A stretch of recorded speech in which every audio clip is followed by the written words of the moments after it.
Sarah woke up late, as usual. The constant whirlwind of thoughts in her mind never gave her peace.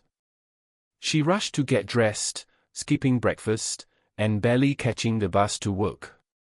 Her head ached from the lack of sleep, yet there was no time to rest. She had to get to the office on time, as her boss had a new project for her. At just 28 years old, Sarah was already working overtime, juggling multiple tasks, and barely keeping her personal life afloat. She felt as if she was drowning, constantly playing catch-up, but no matter how hard she worked, there was always more to do. The pressure mounted each day. Emails flooded her inbox, meetings piled up, and her to-do list seemed endless. Her boss, a demanding figure who expected perfection, didn't help. Every mistake Sarah made was met with harsh feedback, adding to her growing sense of inadequacy. No matter how hard she tried, it never felt enough. Her colleagues seemed to handle the workload with ease, and Sarah couldn't help but compare herself to them, feeling as though she was failing.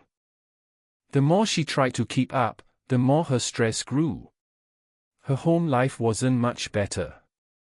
Sarah had missed another family gathering, her mother's birthday dinner, which she had promised to attend. The guilt of not being there lingered as she checked her phone for missed calls and messages. She hadn't even had time to call her mom, and now she felt like a terrible daughter. As the days passed, Sarah started feeling increasingly isolated, trapped in a cycle of work and responsibility. She couldn't remember the last time she had truly rested or done something for herself. One evening, after a particularly difficult day at work, Sarah sat at her desk, staring at the mountain of paperwork. Her eyes were heavy, her body drained, and her mind was on the verge of shutting down. But she couldn't stop. She had to finish this task. As she pushed through the exhaustion, a notification popped up on her phone, a reminder for her best friend, Lily, to join her for a weekend hiking trip they had planned months ago. Sarah had completely forgotten about it, and now, with everything on her plate, it felt like another thing she didn't have time for. Frustrated, Sarah picked up the phone and texted Lily, telling her she couldn't make it. The truth was, she didn't just feel physically drained, she felt mentally and emotionally defeated. Every time she thought she could rest, there was another deadline, another responsibility waiting for her. The stress was suffocating, and Sarah felt as though there was no way out. She began to question whether it was all worth it, whether all the sacrifices she was making for her career were even bringing her the fulfillment she had hoped for. Her mind was constantly racing, filled with self-doubt and anxiety about the future. The pressure of success was so overwhelming that she couldn't see a way out. Sarah felt stuck, lost in a cycle of stress that seemed impossible to escape. She needed something to change, but she didn't know where to begin. In those quiet moments of desperation, Sarah felt a deep sense of loneliness. She knew something had to give, but for now, she simply kept pushing forward, not realizing how close she was to reaching a breaking point. One afternoon, after another exhausting day at work, Sarah sat in a quiet cafe, staring out the window. She had met Lily for a quick coffee, needing someone to talk to. As always, Lily seemed calm, almost serene, despite having her own busy life. Sarah couldn't understand how her friend managed to stay so balanced while she was constantly on the edge. It had been a long time since Sarah had felt calm or centered. She was used to her world spinning out of control, but Lily seemed to glide through life with ease. "Sarah," Lily said gently, noticing the exhaustion in her eyes, "I think you need to take a break. You're carrying so much on your shoulders, and it's not healthy. Have you ever tried mindfulness or meditation?" Sarah raised an eyebrow. She had heard of these things but always thought they were too simple to make a real difference.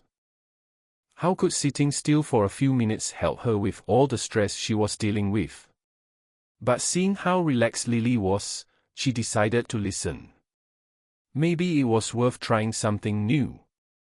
Lily explained the basics of mindfulness, focusing on the present moment without judgment, and gave Sarah a few simple exercises to try: breathing deeply, focusing on the sensations in her body, and letting go of the constant rush of thoughts. Sarah was skeptical at first, but she promised to give it a shot. The next day, Sarah found a quiet corner in her apartment after work, determined to try the mindfulness exercise. She sat down, closed her eyes, and started to breathe deeply, just like Lily had instructed. At first, her mind raced.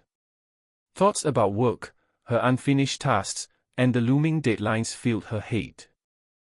She felt frustrated and almost gave up, but then she remembered Lily's words: "It's okay if your mind wanders. Just gently bring your focus back." So, Sarah did just that. Each time her mind wandered, she calmly returned her attention to her breath. Slowly, her body began to relax. The tension in her shoulders eased, and she began to notice how fast her heart was beating, how tight her chest had been all along. For the first time in weeks, Sarah felt a small sense of peace. The next few days were not perfect, but Sarah made an effort to practice mindfulness every morning.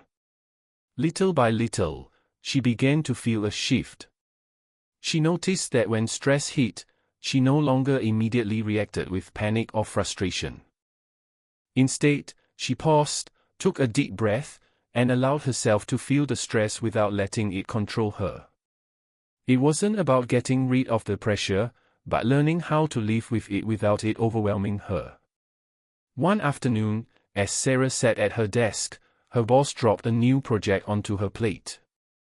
Normally, this would have sent her into a spiral of anxiety, but today, Sarah took a deep breath, smiled, and calmly accepted the task. "I can handle this," she thought. It wasn't that the work was any less demanding, but she had found a way to manage her stress without letting it consume her. Sarah learned that mindfulness wasn't a quick fix or a magic solution, but a way of living with intention and presence.